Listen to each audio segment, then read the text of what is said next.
Lesson 3. Basic Concepts. Introduction. Man, as a social being, has to establish relations with other members of society to fulfill his needs. Some have used the terms procedure for institutions. Authority is an essential element of society. It is this element that regulates and controls the related individuals or classes. In society, even inequality is based on mutual relationship. People of opposite characteristics often assume complement roles.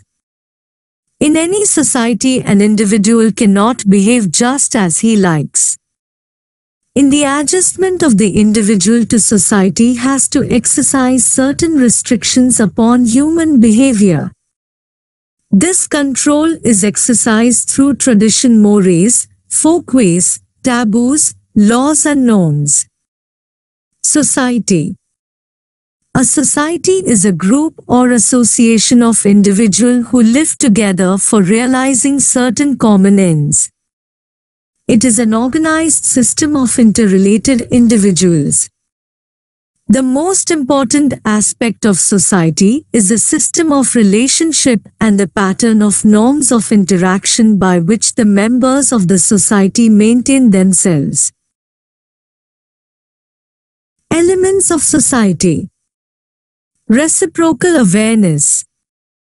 The members of the society should be aware of the physical presence of one another.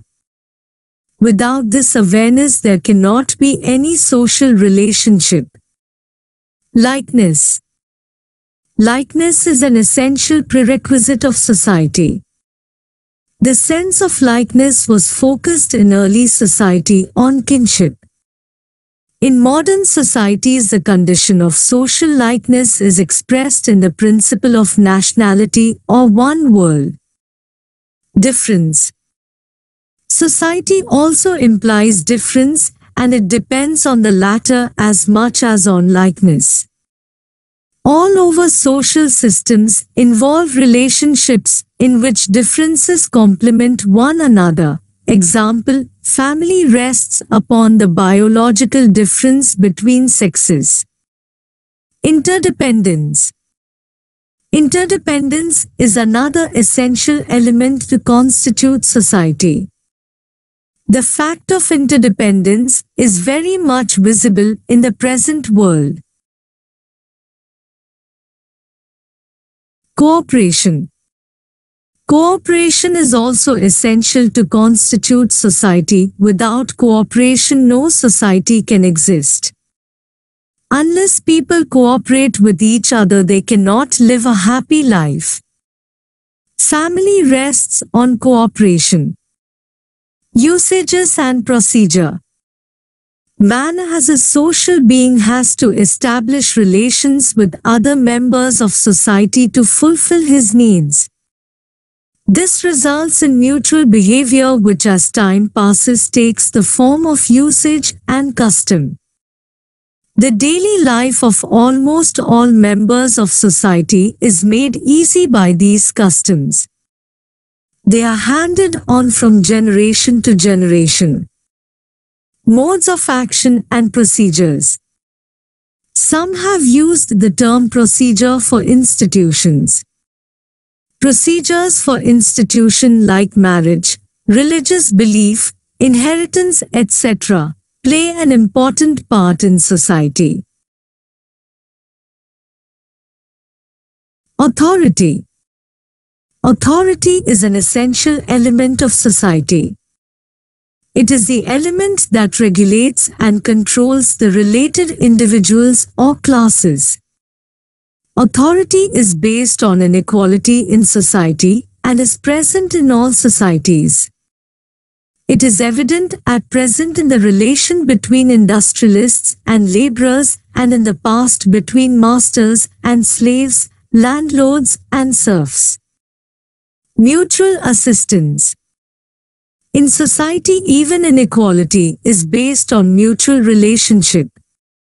People of opposite characteristics often assume complement roles. People who differ from one another in respect of success, income, status, wealth, education, etc., help and assist each other. Many groupings and divisions. People who have the same interests or objectives combine together to form different kinds of groups and achieve their objective through mutual assistance. Some of these groups like family and neighborhood, and secondary groups like trade union, labor union, etc., are extremely important for the development of social life. In addition, there are the geographical divisions, classes, caste, etc. Control of human behavior. In any society, an individual cannot behave just as he likes. The adjustment of the individual to society has to exercise certain restrictions upon human behavior.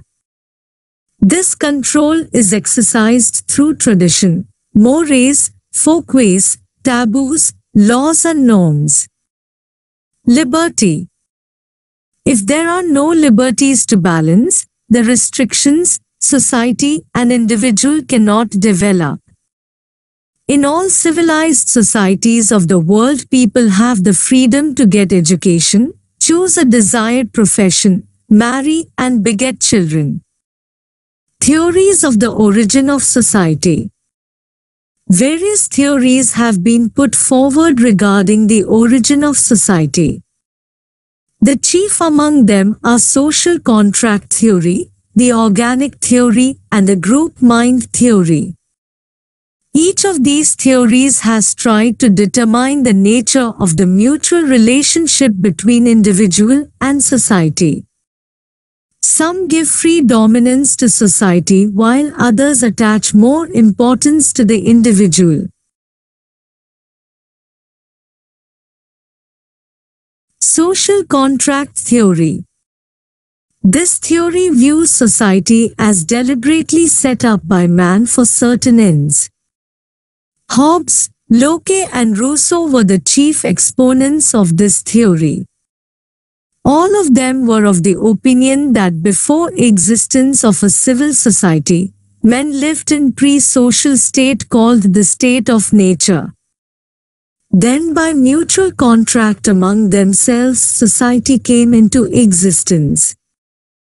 According to Hobbes, man in the state of nature was in perpetual conflict with his neighbors. It was on account of his selfish nature. He was of the view that life of man was solitary, poor, nasty, brutish and short. Every man was an enemy to every man. In order to protect himself and to live in peace with all men, he organized himself in society. Society emerged.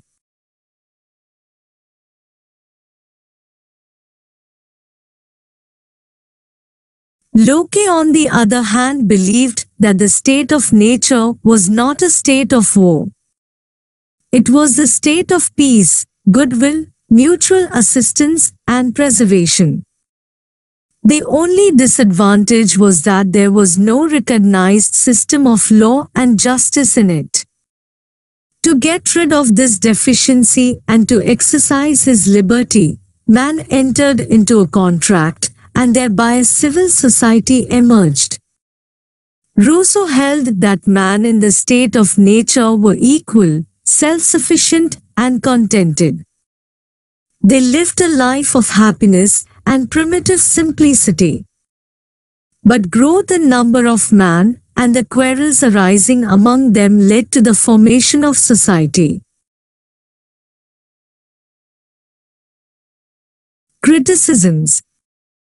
1. This theory is rejected as no reference to it in the records of history. 2. It is criticized on the fact that savage men of the state of nature would not have had the wisdom of forming civil society. 3. Social contract theory is not uniform, as the founders of this theory have given different views. 4. If man lived in a free state of nature, he could not have thought of undertaking the bonds of society. 5. The theory assumes that man as an individual is prior to society, but in fact sociality is inborn in man. Organic theory. This theory places emphasis on the nature and unity of society. It presents society as a kind of social organism. According to this theory, society is an organism whose structure and function resemble those of human beings and also follows the same laws. Society, like an organism, is subject to the laws of growth and decay. Different systems of an organism are compared to the parts of society. For example, the circulatory system is compared to the communication and transport system, and the nervous system to the government, and so on. Criticisms. 1. A society has no specific form compared to the body of an individual. 2. Units of society are not fixed in respective positions. 3. Units of society are dispersed persons and not physically continuous like the cells of an individual.